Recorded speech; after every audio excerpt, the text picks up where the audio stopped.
Hi friends, வாங்க நம்ம ஹைதராபாத் பிரியாணி மசாலா பார்க்கலாம். Welcome back to Maha spicy kitchen. இதுக்கு நம்ம பட்டை, சோம்பு, ஜாஜிக்காய், ஏலக்காய், ஜாப்பத்ரி, லவங்கம் எடுத்திருக்கேன், மிளகு சீரகம் எடுத்திருக்கேன். மிளகு சீரகம் 50 கிராம் எடுத்திருக்கேன்.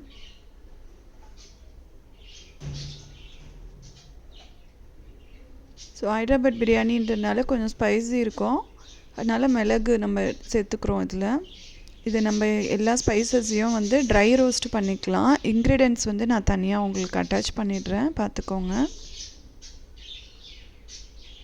நம்ம வீட்டிலே பிரியாணி மசாலா ப்ரிப்பேர் பண்ணும்போது அந்த டேஸ்ட் அண்ட் அரோமா ரொம்ப சூப்பராக இருக்கும்.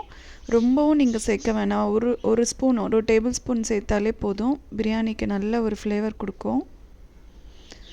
இது நல்லா ட்ரை ரோஸ்ட் பண்ணிக்கோங்க, அடிப்பிடிக்கக்கூடாது. அடிப்பிடிக்காமல் நல்லா ஒரு ட்ரை ரோஸ்ட் பண்ணிக்கோங்க.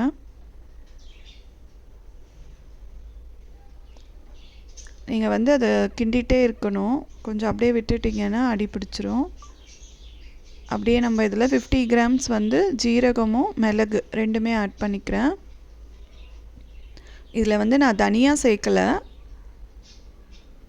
தனியாக சேர்க்கணுன்னு நினச்சிங்கன்னா நீங்கள் அதில் சேர்த்துக்கலாம். நம்ம இது வந்து ஆத்தென்டிக் ஹைதராபாத் பிரியாணி மசாலா தான் நான் பண்ணுறேன்.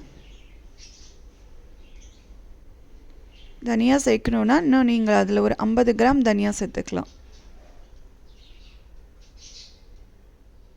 இது நீங்கள் பண்ணிவிட்டு ஸ்டோர் பண்ணி வச்சுக்கோங்க கண்டெய்னரில், ஒரு கிளாஸ் ஏர்டைட் கண்டெய்னரில் வச்சுக்கலாம். நமக்கு வந்து பார்த்திங்கன்னா ரொம்ப நாளைக்கு வந்து வரும். இது வந்து ஒரு 1 மந்த்துக்கு யூஸ் ஆகும். நீங்கள் ஃப்ரை பண்ணும்போதே அந்த அரோமா உங்களுக்கு ரொம்ப நல்லா தெரியும். And one more thing, biryani மசாலாவில் வந்து நம்ம பே லீவ்ஸ் போடாதீங்க. பே லீவ்ஸ் போட்டிங்கன்னா உங்களுக்கு அந்த டேஸ்ட் டிஃபர் ஆகிடும்.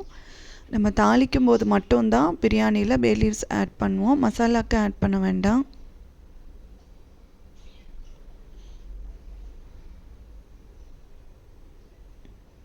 ஸோ நம்ம சேனலில் நெக்ஸ்ட்டு வந்து ஹைதராபாத் தம் பிரியாணியும் நம்ம எப்படி செய்கிறதுன்னு பார்க்க போகிறோம். அதனால் சேனலை சப்ஸ்கிரைப் பண்ணுங்கள் ஃப்ரெண்ட்ஸ். ஸோ அப்கமிங் வீடியோஸ் உங்களுக்கு வந்து பார்க்கலாம். இப்போ நம்ம இதை ஆற வச்சாச்சு. இப்போ நம்ம ரோஸ்ட் பண்ணி ஆற வச்சுருக்கோம். இதை நான் வந்து கிரைண்ட் பண்ணி எடுத்துக்கலாம்.